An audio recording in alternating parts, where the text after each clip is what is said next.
오늘 우리가 함께 볼 하나님의 말씀 요한복음 4장 28절부터 40절입니다.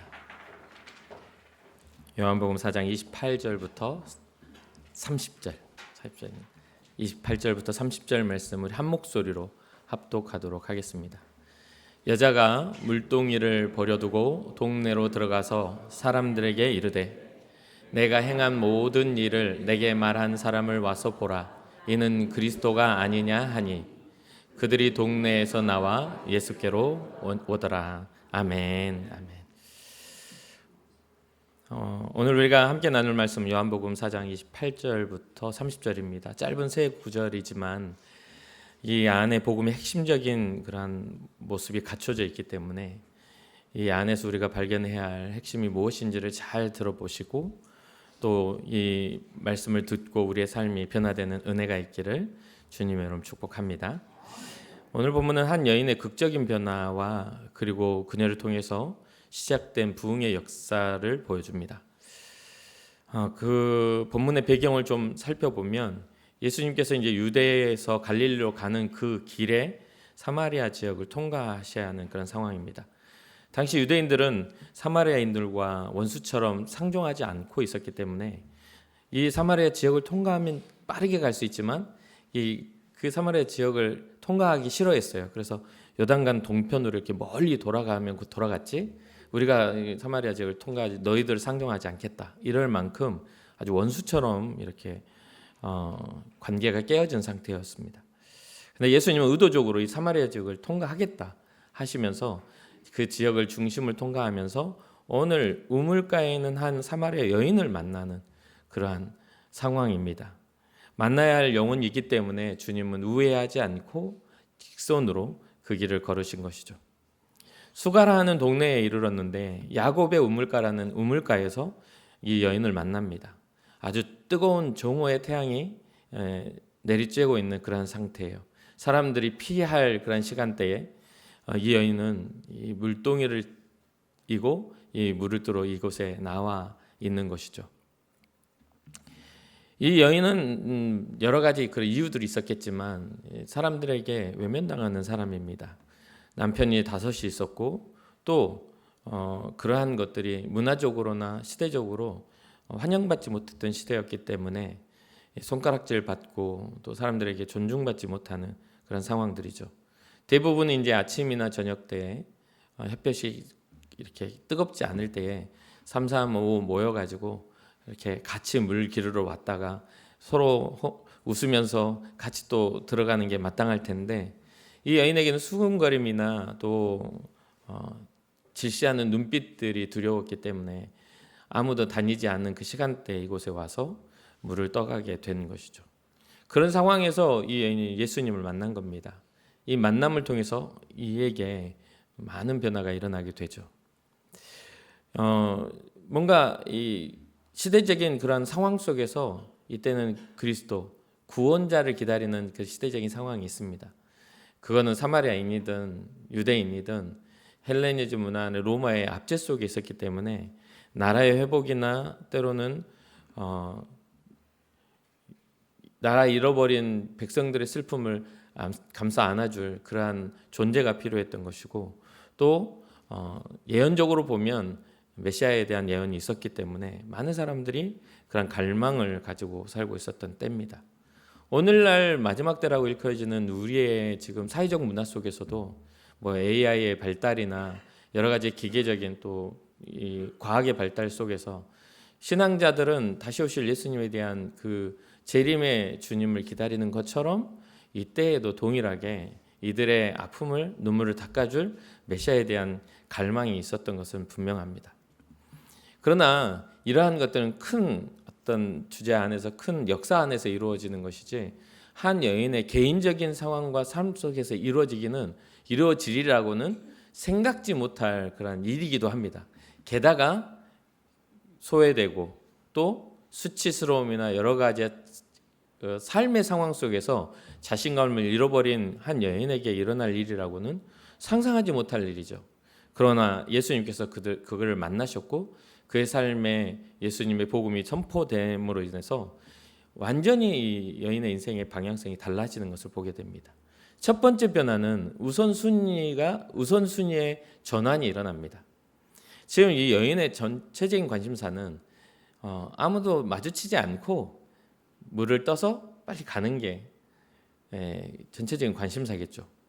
그런데 오늘 본문에 보면 여자가 물동이를 버려두었다라는 이 이야기가 나옵니다. 이제까지 가지고 있었던 모든 그런 관심사가 내려놔지고 그 관심사가 어디로 향하게 되었다? 주님께로 향하게 되었다. 그분과 했던 이야기와 그분이 여인을 위로했던 그 모든 말에 향하게 된 것이죠. 어떻게 보면 이 물동이는 단순한 그릇이라고 보기에는 그냥 상징성으로 물동인데 라고 하지만 이 여인에게는 단순한 물그릇이 아니라 자신의 생존 도구이기도 하고 자기의 수치를 가리는 또 자기를 이어가야 하는 이 뜨거운 태양 아래 나와야 하는 그 모든 어떤 방향성의 그 모든 상징적인 것이라고 볼 수가 있겠습니다. 이 물동이는 그녀에게 굉장히 절박한 도구죠. 물동이 없이는 물을 담아낼 수도 없을 뿐더러 또 물이 없으면 하루를 살아갈 수도 없었을 겁니다. 그런데 예수님을 만난 후에 이 여인은 물동이를 내버려두었다라고 하는 거죠. 버려두다라는 이 헬라어는 아피엠이라는 단어를 씁니다. 단순히 거기에다 놓아두다가 아니라 떠나보내다라는 포기하다라는 뜻을 가진 단어예요. 근데 이 단어를 언제 쓰냐면 마태복음에서 베드로와 안드레 그리고 야고보와 요한이 예수님을 따라갈 때에 그물을 버려두고라고 했을 때 그물을 버려두고의 이 버려두다가 같은 겁니다. 그러니까 포기한 겁니다. 어떤 자기의 생존권을 포기하고 자기가 관심 있었던 가장 관심 있는 것을 내려놓고 포기하고 주님께 시선을 맞추게 되었다는 것을 의미하죠. 사마리아 여인이 그토록 소중하게 여겼던 것들, 생존을 위해 반드시 필요했던 것이 분명한데도 그것을 내려놓을 수 있었던 이유는 예수님을 만나서 그 가치와 자신이 가지고 있던 그 목마름이 채워졌기 때문이다라고 말합니다. 예수님께서 14절에 이렇게 말씀하시죠. 내가 주는 물을 마시는 자는 영원히 목마르지 아니하리니 내가 주는 물은 그 속에서 영생하도록 솟아나는 샘물이 되리라. 우리가 믿음을 생각하면 되게 합리적이고 이해될 거라고 생각합니다. 우리는 신앙생활을 합리적으로 이해되는 것들을 찾습니다. 또 듣기 좋은 이야기, 내 마음에 맞는 말, 나의 상황에 딱 맞아 떨어지는 것라고 생각합니다. 근데 사실은 물을 채워서 생활해야 할 이 여인에게 지금 우물가에서 물을 떠서 예수님께 물을 줄 수 있는 이 여인에게 예수님 말씀하시는 겁니다. 너는 잠깐 목마름을 해결하는 것들을 가지고 있지만 내가 주는 물은 영원히 목마르지 않게 하는 물이다라고. 되게 비현실적이고 이해되지 않는 이야기입니다. 저는 그런 생각을 해요. 신앙은 이해를 요구하지 않습니다. 계속해서 제가 설교 중에 이야기하죠. 우리의 이해를 요구하지 않습니다. 예수님 십자가 지신 걸 우리의 이해를 요구하지 않습니다. 신앙은 항상 믿음을 요구합니다. 그것이 굉장히 중요한 핵심입니다. 오늘날 교회의 위기는 이해하려고 들어서 그렇습니다. 어떤 상황을 이해하려고 하고 그 상황을 해석하려고 하고 내 마음과 내 상식과 내 개념에 부합돼야만 그게 하나님의 말씀이라고 생각하는, 그래야만 따라 살 수 있는 그런 것들이 교회의 위기라고 생각합니다. 신앙은요 절대 우리의 이해를 요구하지 않습니다. 이해는 신앙을 가진 후 따라오는 겁니다. 그때서야 주님의 마음이 이해되는 거죠. 왜 주님이 아들을 보내셔서 우리를 위해 십자가를 달리게 하셨는지를 믿은 다음에야 이해가 됩니다. 근데 우리는 이해한 다음에 믿으려고 하니까 안 믿어지는 겁니다. 믿은 다음에 이해한 다음에 믿으려고 하면 절대 못 믿어요. 믿은 다음에 이해가 돼야 됩니다. 반대가 돼야 되는 거예요. 그러니까 이해하는 마음들을 버리시기를 주님의 이름으로 축복합니다. 물동이를 가지고 있는, 실질적으로 물은 내가 떠줄 수 있는데 예수님은 자신이 주시는 물로 영원히 목마르지 않겠다라는 이 말, 이것이 믿어질 때에 이 여인의 삶의 변화가 일어나는 것이죠. 내 손에 있는 물동이를 내려놓을 수 있는 용기가 생겨나는 것이죠. 종종 그런 이야기를 합니다. 어떤 이들을 비전을 나누다 보면 하나님이 나에게 이런 복을 주시면 내가 이렇게 할 거라고. 그러니까 못 받는 겁니다. 복을 안 주시니까 못 하는 거죠. 평생 그것만 쫓아 살다가 못 하는 겁니다. 진짜 주를 위해 사는 사람은요, 먼저 무릎 꿇는 사람이에요.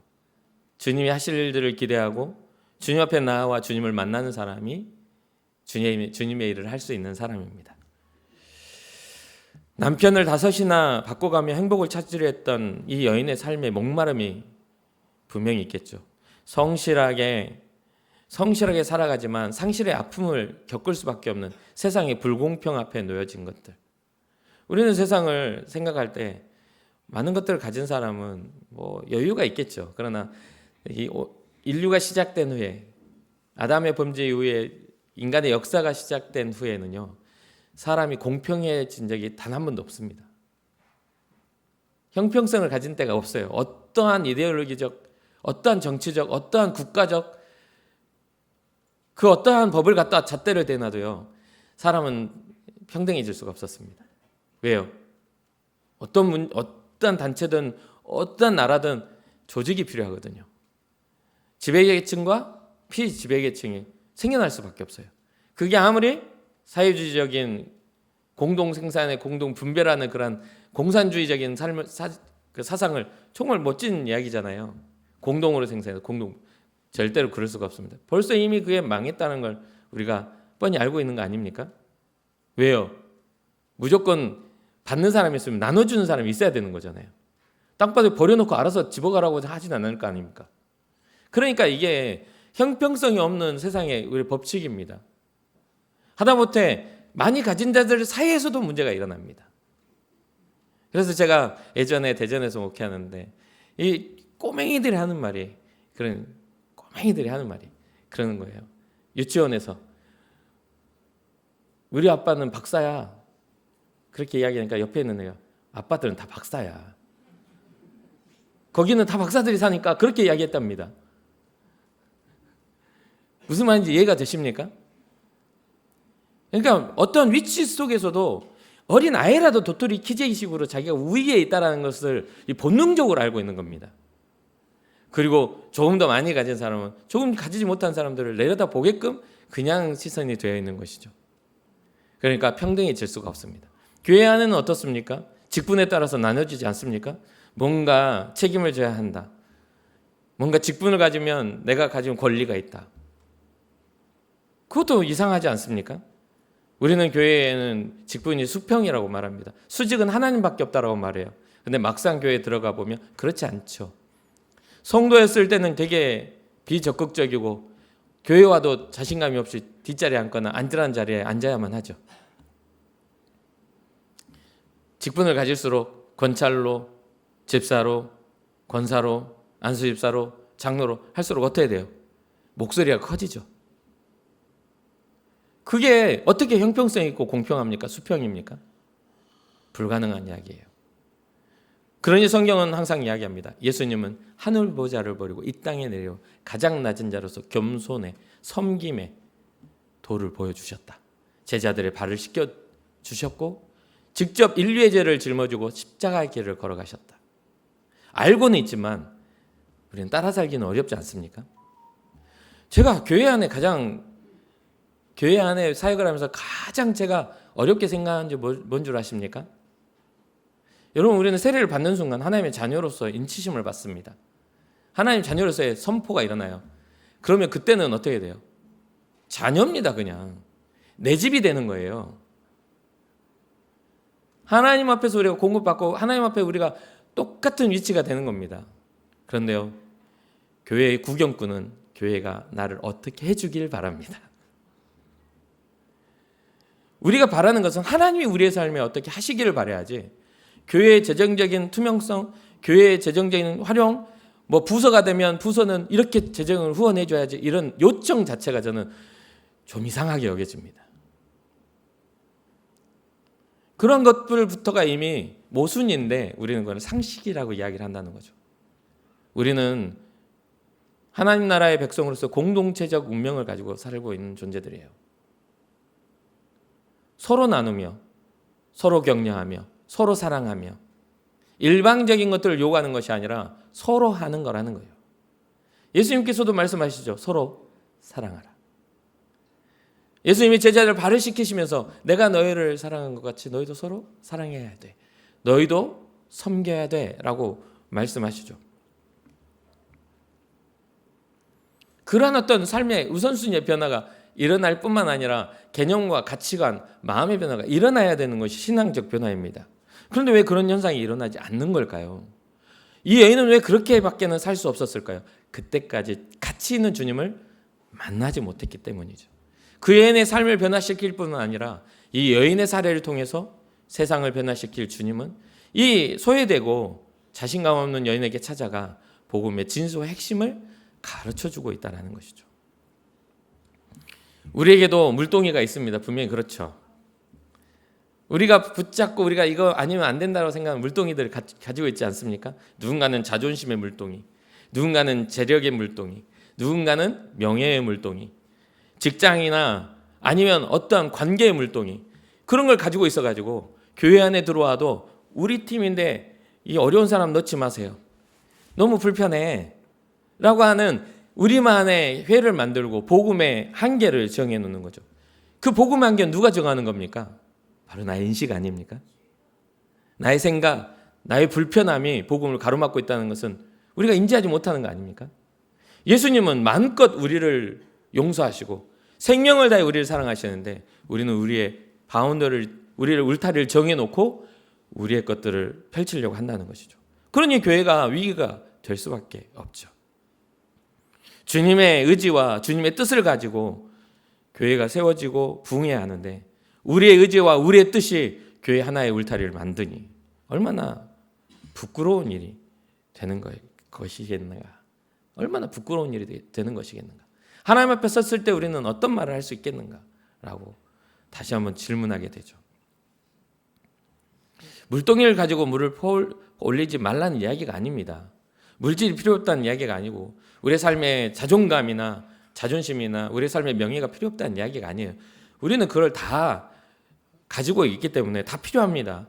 그것은 전부 필요합니다. 저도 필요해요.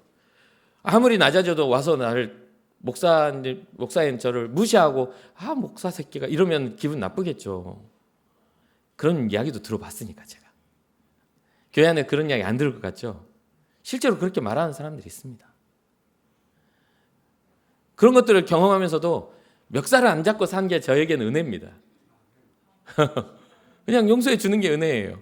주님 앞에서 제 삶의 모습이기도 해요. 실제로 그렇습니다. 위아래 훑어보면서 이 목사는 이상하게 생겼어. 자기는 더 이상하게 생겼으면서 나한테 그러더라고요.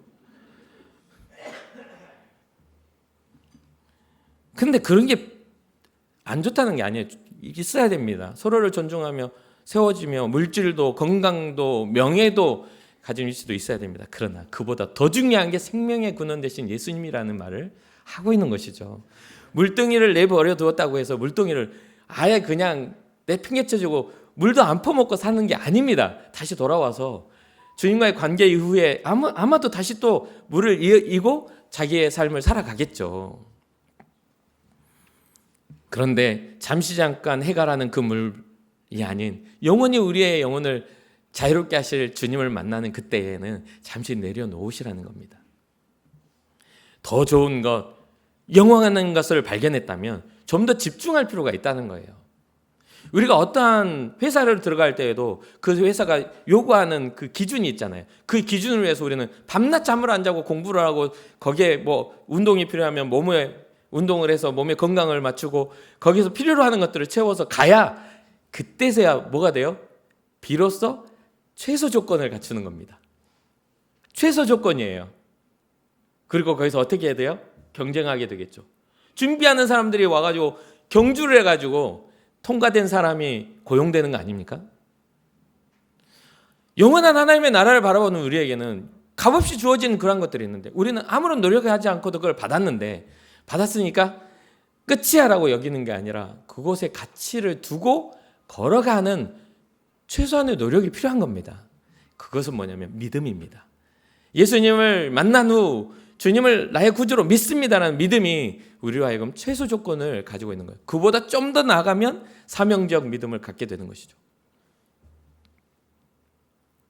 바울이 빌립보 3장에 이렇게 말합니다. 무엇이든지 내게 유익하던 것을 내가 그리스도를 위하여 다 해로 여길 뿐더러 또한 모든 것을 해로 여김은 내 주 그리스도 예수를 아는 지식이 가장 고상함을 인함이라. 가지고 있던 모든 지식이나 모든 방식들이나 방법들이 주님을 아는데 너무 방해가 되는 겁니다. 내려놔지지 않는 거예요. 뭔가 내 손에 들려진 걸 내려놔야 갇히는 게 또 내가 움켜질 수 있는 거잖아요. 다 욕심 많아가지고 이것도 안 내려놓고 저것도 안 내려놓고 점점 쌓이는 거예요.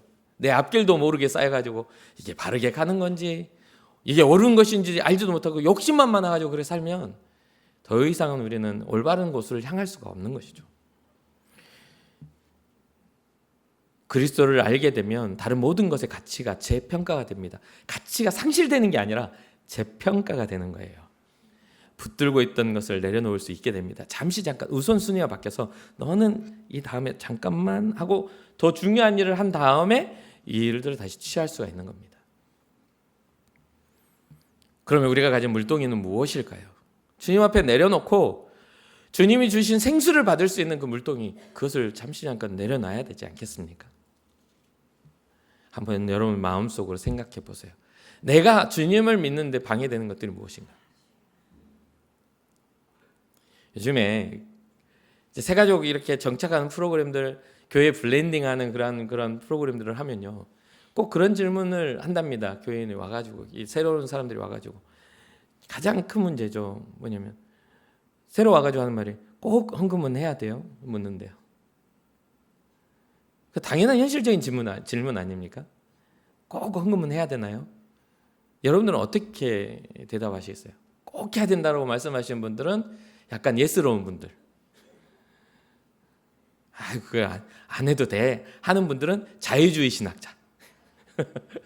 뭐 어쩌라고 그러면, 그렇잖아요?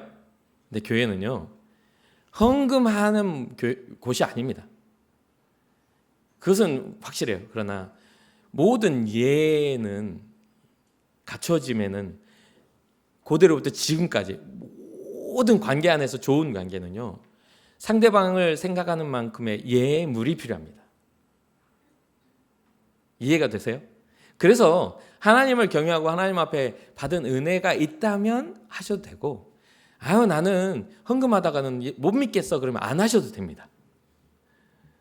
그거는 강요가 아닙니다. 11조도 마찬가지예요. 너무 아까워서 난 못하겠어, 안 하셔도 됩니다.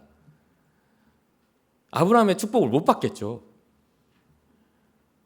쌓을 것이 있나, 창고에 쌓을 것이 없을 만큼 많이 주시겠다라는 그 약속은 안 믿어지면 안 믿으면 되는 거잖아요. 그러니까 헌금은 감사의, 그리고 경외의, 하나님을 사랑함의 그런 작은 표현일 뿐이지 전부가 아닙니다. 안 하셔도 상관없다. 내 자녀들이 저한테 찾아올 때마다 아버지 하면서 봉투를 내면서 찾아온다고 내 자녀가 되는 거고, 봉투 안 가져오면 내 자녀 안 되는 거, 그거 아닙니다.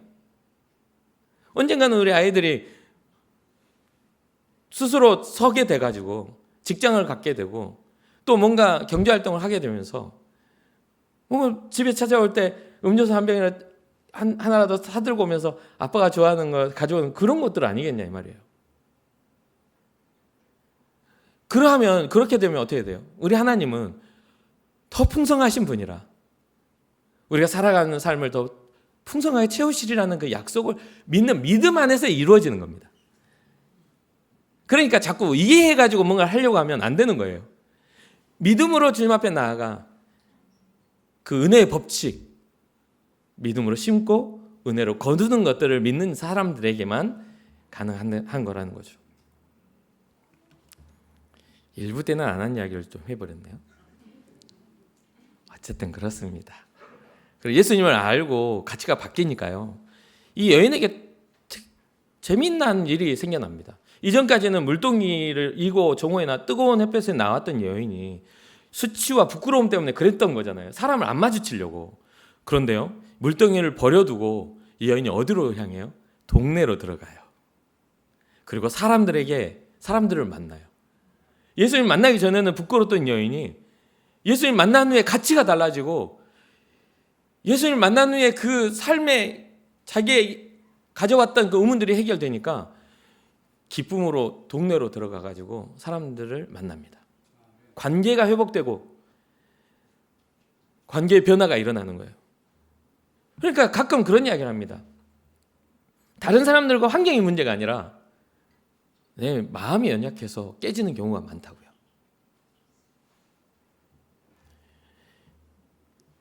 수군거림이 두려웠던 여인, 손가락질하고 뭔가 그들의 눈빛과 태도가 무서웠던 멸시하는 눈빛을 감당할 수가 없었던 그 여인, 결국 사람들을 피해야만 했던 그 사람이 이제는 그 속으로 들어가게 된 것이죠.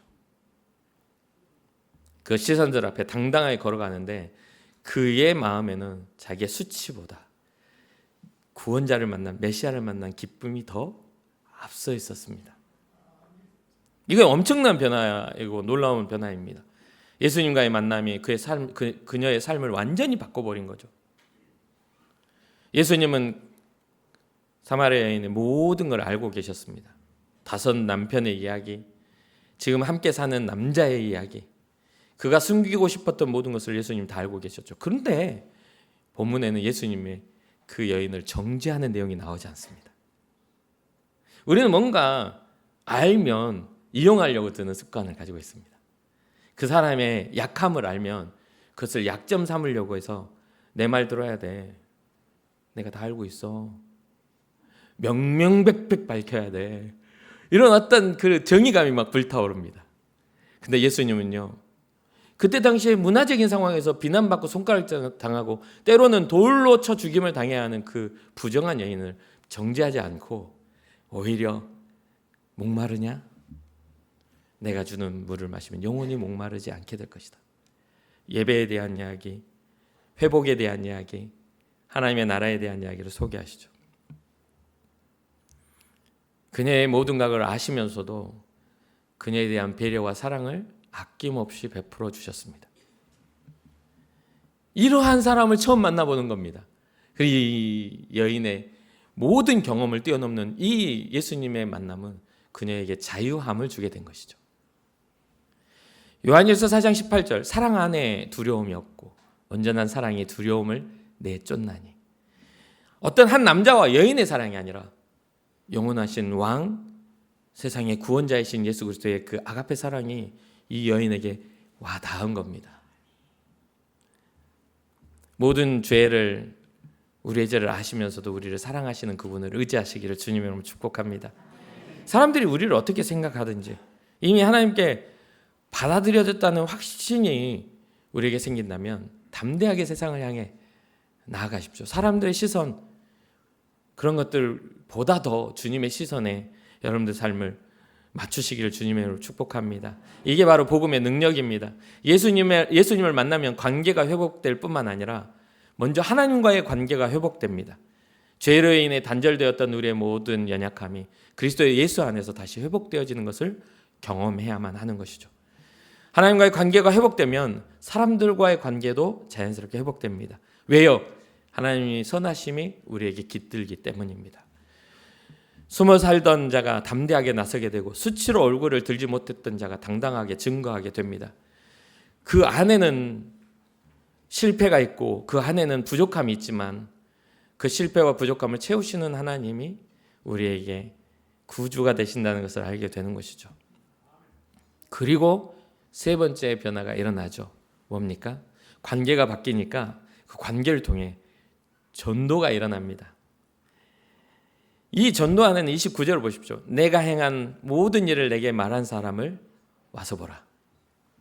이 여인이 행한 일들은 수치스러웠지만 이 여인은 더 이상 그것을 감추려고 한 게 아니라 내가 오늘 어떤 사람을 만났는데 내가 어떤 사람인지 이 사람은 이미 알고 계셔서 나에게 와서 말한 것, 그 진리를 한번 들어봐. 그러면서 한 말이 뭐냐면 와서 보라. 이게 전도의 법칙입니다. 이 여인의 전도 방식을 한번 주목해 보십시오. 신학적으로 배웠나요? 아니요, 전혀요. 성경을 체계적으로 배웠습니까? 공부한 적이 있습니까? 아니요, 그것도 전혀요. 이 여인의 삶은 되게 거칠고 소외되고 자신감 없는 삶이었을 겁니다. 행복하지 않았어요. 그러니까 계속 누군가 행복을 위해, 채워짐을 위해 계속 삶을 바꿔야만 했습니다. 그렇다고 유대인들이 자랑스럽게 여겼던 랍비의 가르침을 받았던, 청함을 받은 적이 있었습니까? 그것도 없습니다. 그런데도 불구하고 그가 전한 이 복음은 이 마을을 움직이고 변화시켰죠. 소외당했던 이 여인의 말 한마디에 마을 사람들이 하던 일을 멈추고 예수님께 나아오는 상황입니다. 근데 곰곰이 생각해 보면 이 여인의 무너진 삶이 마을에 되게 영향력이 있었나 봅니다. 되게 수근수근한 이유가 됐고 그 여인만 봤다 하면 사람들이 주목했나 봐요. 별로 관심도 안 받고 뭐도 안 된 사람이 와서 보라 누가 왔어 그러면 너나 가. 왜 또 헛소리라고 그래. 뭐 이렇게 알아서 해. 하루 살는 거지. 했을 텐데 여인이 딱 들어가니까 사람들이 다 쳐다봤나 봐요. 내가 행했던 일을 말하는 일을 와서 보라. 이가 다 알고 계신다 하니까 사람들이 마을 사람들이 다 나옵니다. 여기서 생각한 게 뭐냐면 어쩌면 하나님은 우리의 실패도 사용하시는 분이 아닌가. 우리의 연약함도 주님은 사용하시는 분이 아닌가.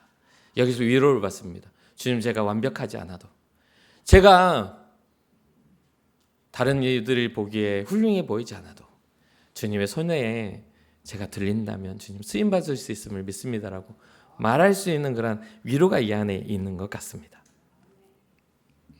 이 여인이 가지고 있는 그 전도의 세 가지의 특징, 첫 번째는 솔직한 고백입니다. 방금 말씀드렸던 내가 행한 모든 일을 네가 알고 있지 않는가? 와서 봐. 두 번째는 초대의 언어, 와서 보라. 이 짧은 문장에 전도의 핵심이 담겨있죠. 억지로 설득하지 않습니다. 강요하지도 않고 논쟁하지도 않습니다.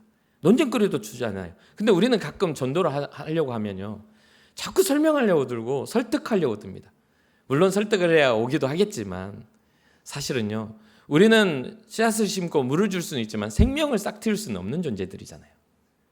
우리의 어떠한 논리로도 그를 그리스도인 만들 수는 없습니다.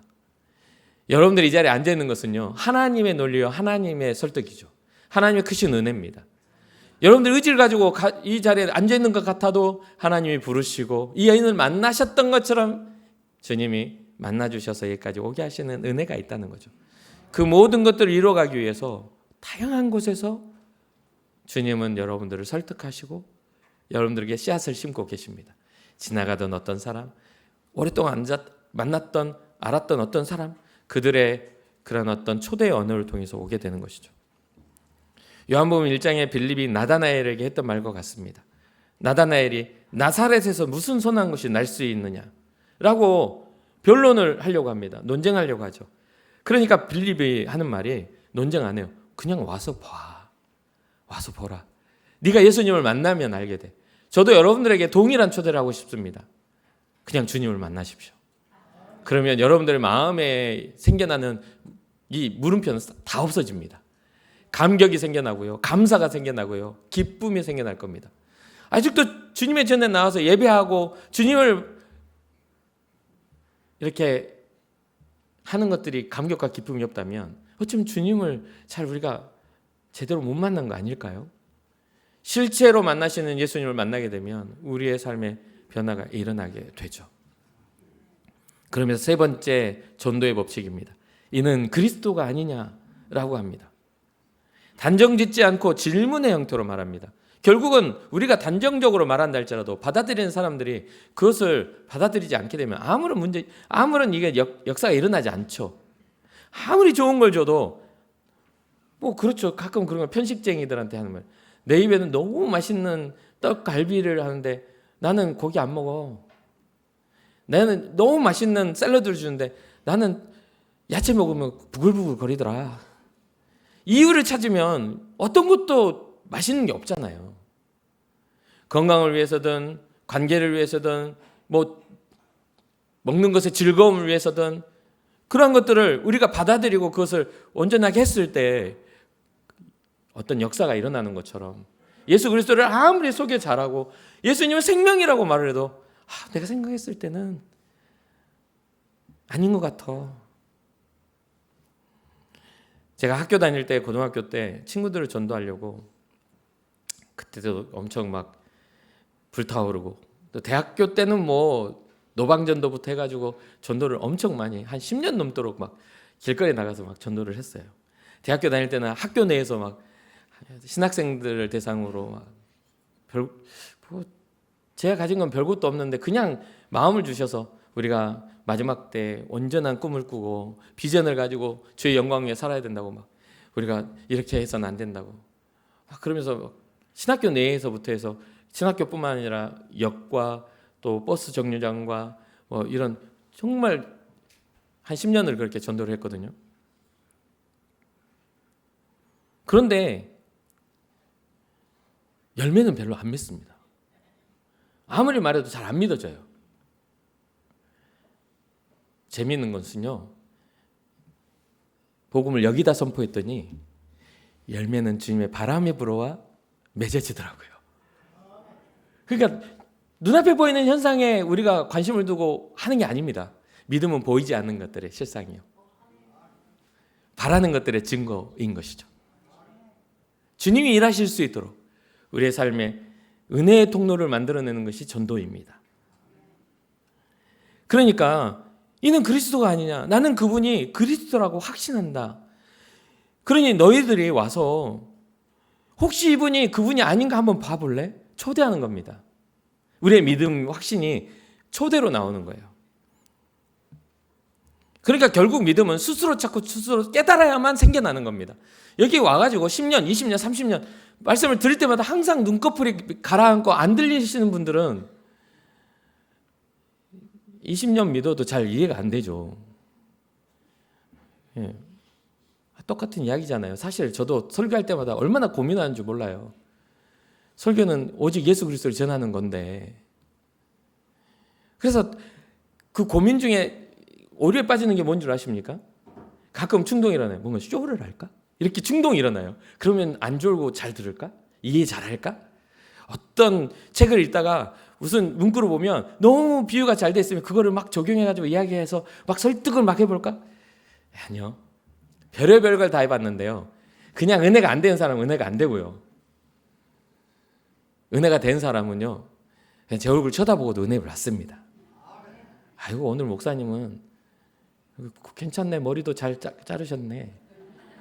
이상한 걸로 은혜 받아요. 근데 은혜가 안 되는 사람은요, 진리를 선포해도 미운, 실제로 그렇습니다.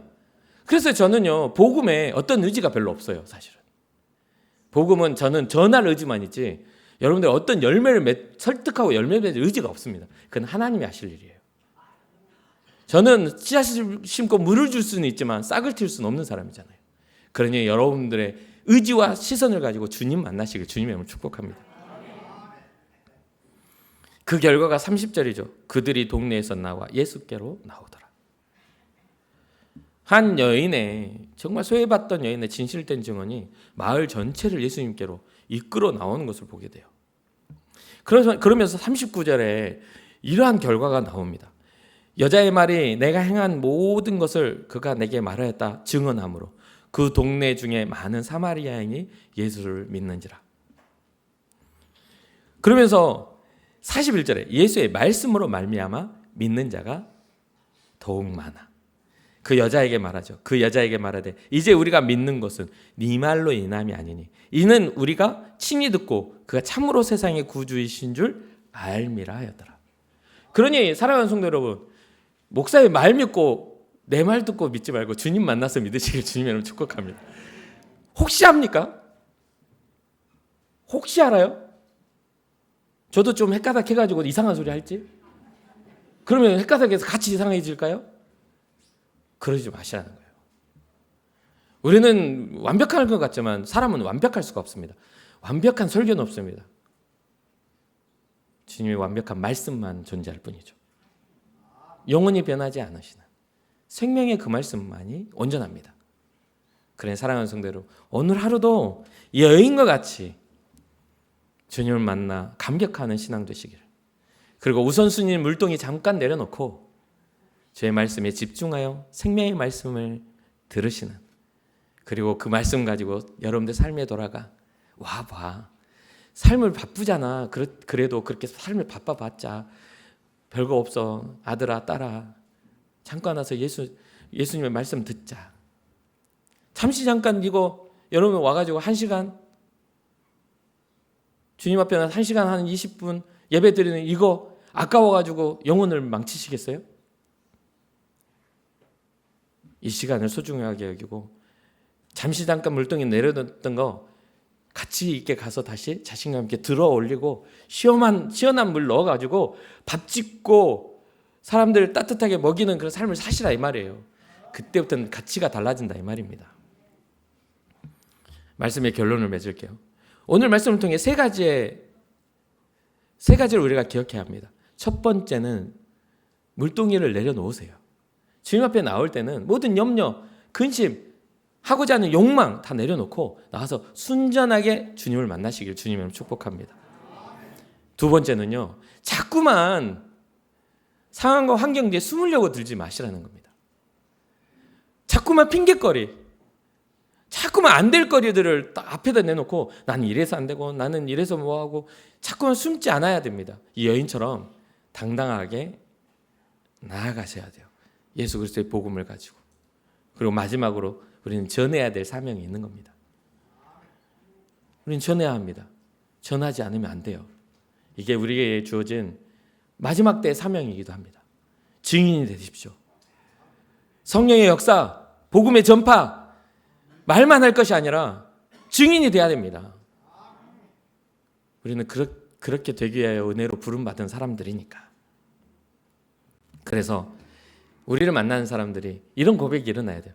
야, 이제 우리가 믿는 것은 네 말로 인함이 아니라 우리가 친히 듣고 예수님을 만나서 그래. 제가 이제 살아보니까요, 이런 사람들이 많더라고요. 여러분들 중에도 그런 경험이 있으신지 모르겠어요. 목사님들 중에 친구 따라서 문학의 밤이네 무슨 전도 집회에 참여했다가 은혜 받아서 목사님 되신 분들이 있어. 근데 그분들이 꼭 하는 말이 뭔지 아세요? 나를 전도한 사람은 교회 안 다녀요. 실제로 그런다니까요. 그런 사람 꽤 많이 있어요. 친구 따라가지고 교회 갔다가 은혜 받아가지고 내가 주님 이제서야 주를 알았습니다 하고 막 가슴치고 눈물을 흘리고 주님의 종을 내가 종을 사겠습니다 했는데 자기 전도한 친구는 없더래요. 이게 얼마나 비극이고 불행한 일입니까? 가치를 모르고 그냥 전도는 그래서 능력입니다. 내가 가치 몰라도 와봐. 주님 만나면 그 사람은 변화되지만 내가 못 만나 있으면 얼마나 큰 모순이고 비극이겠냐 이 말이에요. 그러니까 우리가 이런 고백을 이제 일어나야죠. 나도 가치를 알고 내가 전도한 사람도 가치를 알아. 믿음의 공동체를 이루어가는 것이죠. 2026년 성령의 역사 복음의 전파. 올해에 우리가 모두 우리의 중요하다 여겼던 물동이를 잠시 내려놓고 우리의 세상에 나아가고 그들을 만나 와서 보라 하고 또 그들이 이곳에 와서 우리 인천 금곡교회 예배를 통해서 주님을 만나는 영적 살아있는 예배를 드리는 우리의 모습이 되기를 주님의 이름으로 축복합니다. 잠시 기도하겠습니다.